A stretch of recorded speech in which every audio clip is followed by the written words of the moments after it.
There's something so unpretentious about the guitar that makes it such a special instrument. I think most would agree that there just isn't the same pressure on guitarists as there is with many other musicians to learn how to read music or become classically trained, say. When it comes to technique, however, even if you've absolutely no interest in classical or flamenco guitar, there's a huge amount to learn by stepping outside of a musical comfort zone and trying your hand at what different genres have to offer. If you're not familiar with classical guitar, some of the techniques in this video, which are suitable for all levels by the way, will most likely feel a little weird for your picking hand at first, but stick with them. They're not only a great way to exercise your non-fretting hand, but if you want to unlock the dynamic potential of the guitar, these techniques are truly essential. Ready for a hand workout? Let's do this.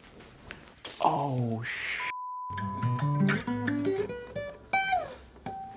Coming from the Spanish ing form of the verb tirar, meaning to pull, tirando fingerpicking is a relatively straightforward looking technique. Many of you may be more familiar with the term free stroke, which is a different name for the same technique. Simply put, it's when you pull a string, let it go, and a note rings out. Wait a minute, guitar whip up. Surely you don't mean to include such a simple fingerpicking technique as picking. I'm glad you asked, because the devil is in the detail, especially with something like classical guitar, where there's quite a fine line between right and wrong. So let's break down the most basic of picking techniques and find out what separates hot air from classical gas. See what I did there? Yeah, it was either that or a fart joke. Now then, for the bass strings, you want to pick with your thumb using a relaxed circular motion just like this. When you're finished on the fourth string, anchor or rest your thumb on the string. Leave it there so when you come back around to finish the scale, it'll be ready to go. This will also help you to stabilize your picking hand position. For the third, second, and first string then, you want to take your index and middle finger on a little walk, always alternating between index, middle, and so on. Then go back around and finish it off with a G chord just like this.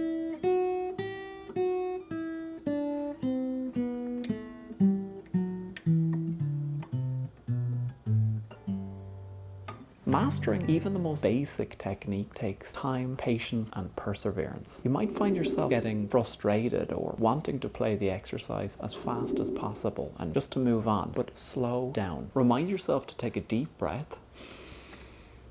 Notice that's the first breath of the video, by the way. And approach your practice sessions mindfully. Play along with a metronome and feel free to move up and down the fretboard so the G scale doesn't drive you demented. For others though, perhaps it's a finger-picking walk in the park, in which case it's time for the next level. Most guitar players will be familiar with muting notes by a technique known as palm mute, or what classical guitar players call pizzicato. As the English name suggests, you simply mute the sound by resting the palm of your strumming hand lightly against the strings. Similarly, though less common, you can also dampen notes with the fretting hand, either by touching strings with fingers that aren't in use or by releasing the pressure that's needed on the fret to create a sound. Staccato, which I always thought sounded a bit like the flavor of Italian ice cream, is somewhat different to palm muting though. Coming from the Italian verb staccare, forgive my accent, meaning to detach, is a form of musical articulation that stresses detached notes as opposed to legato, where notes are smoothly connected. Quite logically, staccato is represented in music with a small dot above or below a note, whereas legato is symbolized by a curved line or slur that visually ties notes together. Getting down to the technical details of staccato fingerpicking, similar to tirando, we're going to use our thumb for the lowest three strings, which are E, A, D, and our index and a middle finger for strings G, B, and E. When plucking the three lower strings, use a circular motion with your thumb as before. Pick the string, let the note ring out, and when your thumb comes full circle, simply touch the string to stop the note from ringing. Nothing too complicated really. I've no doubt you're with me so far. Thinner strings are a little more demanding, however. So if you haven't mastered tirando fingerpicking just yet, I recommend you take your time and come back to this section once you're a little more confident. To others, breezing your way through, eagerly up for a fingerpicking challenge, make your way back to third position. So that the focus is our picking hand, we'll keep things simple and play the G major scale again. This time though, when we arrive at the G string, refraining from any corny jokes, pick the string with your index finger, let it ring slightly, slowly and then mute it by touching the string with your middle finger. Feels a little strange,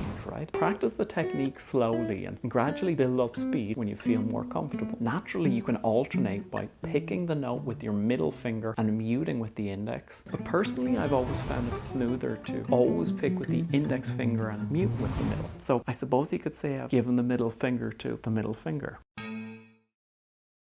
In all seriousness though, to make the most of this technique, it's probably best to learn it plucking with the index and middle. So whatever the situation, you can count on both fingers, so to speak. That's the last cheesy finger pun, I promise. For now, let's move on and take a look at the last lesson in fingerstyle fundamentals. A particularly common technique in flamenco guitar, but also widely used in classical music, apoyando, which means supporting or leaning in Spanish, involves resting your finger on an adjacent string after having picked a note. Unlike Tirando, which we saw a little earlier, Apoyando is known as a rest stroke because you rest your finger on the string. It's used for more accented or punchier phrasing, so be sure to make the most of dynamic contrast and not to overuse it. There are two ways to play Apoyando. The first is planted stroke, which is where the finger that picks the note is already planted on or touching the string, and brush stroke, which, as you could probably guess, is when the finger has to brush off the string before it goes on to resting position. Same as before, we use a G major scale to practice this technique. And again, the thumb will be used for strings 6, 5, 4, and the index and middle for 3, 2, and 1. You might find it more comfortable to roll your wrist a little bit forward when using the thumb and rotate it back slightly to give the index and middle fingers room to rest on the D string. Here's what the whole scale looks like. Remember to alternate your index and middle finger, and if you haven't come across this picking technique before, take as much time as you need with it. Learn to practice slowly and revisit these exercises frequently. As is the case with all of these picking techniques, while some might be optimized that bit more for a nylon string guitar, when it comes to dynamic control and articulation, they can nevertheless be applied to steel string and electric guitars to great effect. As guitar players, it's easy to get caught up on fretting hand technique, and for good reason. Once you learn how to strum and master a very basic finger picking technique, the focus tends to shift quite dramatically towards the neck of the guitar. It's where all the action happens, right? No pun intended. For many guitar players though, it's only later on down the road when you realize just how much the picking hand matters. Not least in terms of keeping up with speedy digits, but learning how to control dynamics, articulation, and feeling is what makes all the difference between sound and music. Of course, when it comes to working your picking hand, there's also doubles, trebles, quadruples, economy picking, insight picking, hybrid picking, and plenty more where that came from. But that's all for another day. For now though, if you've gotten this far, welcome to the 3% Club. You've been watching Guitar with Bob, but now guys, it's playtime. See you in the next one.